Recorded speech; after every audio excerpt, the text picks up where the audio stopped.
consacrer un objet. Oui, la puissance peut traîner sur quelque chose, sur un bracelet, sur un vêtement. Les fils des ténèbres le savent. Ils le font. Et tu le vois avec une vieille montre.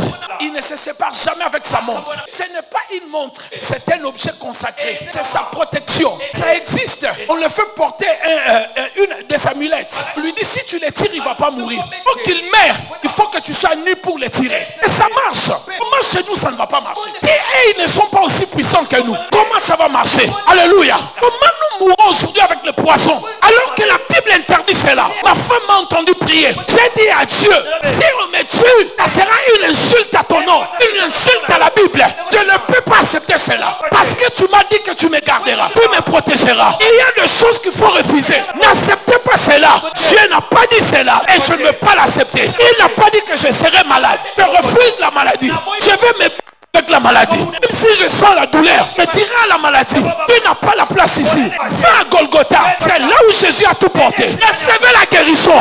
Recevez la libération. Quelqu'un me dit Amen 5 fois dans cette année. Je dis à Dieu, ça sera une insulte si on m'est touché. Où est la protection? Où sont tous les anges que j'ai vus qui me gardaient et me protégeaient? Ils étaient distraits ou comment? Qu'est-ce qui arrive? J'ai même prié. Ma femme m'a entendu. J'ai dit, même si j'ai péché, cela ne donne pas le droit à Satan de me toucher. Je vais vous le dire bien. Lorsque Zoé pêche, Zoé commet une erreur. Qui peut frapper Zoé? Est-ce que c'est le voisin ou c'est moi-même son père? Satan ne peut pas me frapper. C'est Dieu lui-même qui me corrigera. Lorsque David a péché, ce n'est pas Satan qui l'a frappé. C'est Dieu qui lui a dit, choisis 3 plaies. Moi je vais te frapper. Dieu ne laissera pas Satan me frapper. Je ne lui appartiens plus. Donnez-moi un amen dans cet endroit. Les objets peuvent être consacrés. Le vêtement des apôtres, dégagez la guérison. Le vêtement de Jésus, dégagez la guérison. Faites attention. Il y a des gens qui ont des objets. Regardez. Moïse rencontre Dieu. J'ai dit à Moïse, est-ce que tu as entre tes mains? Moïse a dit, j'ai un bâton.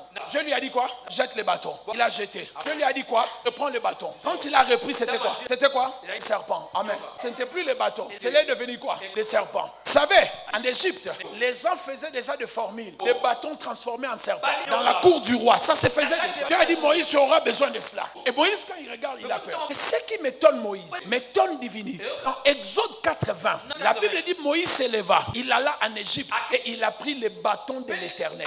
Le bâton qui était de Moïse, cela est devenu le bâton de l'Éternel. Pourquoi cela est devenu le bâton de l'Éternel? Parce que Dieu avait touché cela. Tout ce que Dieu touche, ça ne t'appartient plus.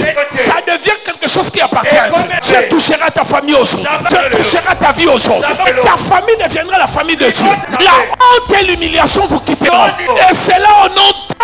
Je te donne 2 ans. La honte va quitter ta famille. L'humiliation va quitter ta famille. Les gens vont oublier tout ce qui était honte dans votre famille. Si tu crois, donnez-moi un bon amen. Soyez bien aimé dans le Seigneur. Dans Genèse 31, verset 19, la Bible dit Rachel a volé les dieux de son père. Quand il a volé les dieux de son père, et vous savez ce qui est arrivé à Rachel? Elle a fini par mourir parce qu'elle avait volé des objets consacrés. Quand est-ce qu'on a arrêté de poursuivre Jacob? C'est quand Jacob a dit débarrassons-nous des dieux étrangers. La Bible dit que la poursuite c'est ça. Frères et sœurs, nous voulons prier. Peut-être tu viens d'une famille, vous avez été consacré lors de la naissance, vous avez été consacré. On vous a consacré au moment de la naissance par des services. On vous a lavé. On a fait des choses autour de vous. Nous voulons prier pour briser cela. Nous voulons enlever cela dans votre vie. Parce que toute consécration fait à ce que tu appartiennes à une divinité. Deuxièmement, tu conserveras la vie de cette divinité en toi. Troisièmement, si tu es consacré, à chaque fois que tu chercheras à partir, ces forces voudront te récupérer. Voyez-vous, l'objet consacré ou la personne consacrée devient mise à part. Kodesh. Parce que l'arche de l'alliance voulait tomber. Qu'est-ce qui s'est passé? Où ça voulait le soutenir, où ça n'était pas qualifié, n'était pas consacré pour toucher les choses consacrées. Parce que les choses consacrées, il n'y a que les personnes consacrées qui peuvent les toucher. C'est pour cela le pain de proposition, tout le monde ne le mangeait pas. Et des gens consacrés. Parce que Uza a voulu toucher, Dieu l'a frappé, Uza est mort. Mais le même arche, on est parti chez Obed-Edom. La maison d'Obed-Edom a fleuri, a prospéré. Après 3 mois, frères et sœurs, nous sommes arrivés au point où je vais annuler les consécrations, où je vais consacrer des gens et je vais consacré de vie et de famille. Un jour, mon pasteur lisait. Il était jeune. Il a dit, j'ai pris un livre magique. Je ne savais pas que c'était un livre de la magie. Papa m'a dit, quand il lisait, il a commencé à avoir la migraine. À un moment, quand il ferme le livre, il constate que c'était un livre magique. Il ne savait pas, cela ne l'a pas empêché à être attaqué. Est-ce que toi, tu es consacré? Est-ce que tu gardes des choses consacrées? Est-ce que tu as des héritages consacrés? Je vis des enfants de riches. Certains, on a étudié ensemble. Papa est mort, il a laissé 30 parcelles. Ils vendent la parcelle, ils mangent l'argent, ça s'éternise. Et il reste une seule parcelle. Ils vont le vendre aussi. Ils redeviendront à zéro. C'est un héritage consacré, un héritage maléfique. On ne sort pas de cela de cette manière. La première des choses, quand vous vendez, vous enlevez la moitié. Vous entrez dans une autre alliance, une autre consécration. Pour que cette autre consécration ne vienne pas bouffer l'ancienne auquel on a bâti cette maison. Si vous ne le faites pas, bien frère, rien de mal n'arrivera. Zachée a dit à Jésus, si je fais du mal, je vais réparer. Ton père a obtenu ses biens par la consécration, par le sang humain, par la vie des hommes. On ne vous laissera pas tranquille. Vous ne ferez rien avec cela. Jusqu'à ce que quelqu'un entrera dans l'alliance, dans une nouvelle consécration. Et c'est ce que nous voulons faire maintenant. Quelqu'un me dit amen bien. Si vous êtes dans cet endroit, lors d'un conseil de famille, on vous a choisi pour que vous devenez un membre de la famille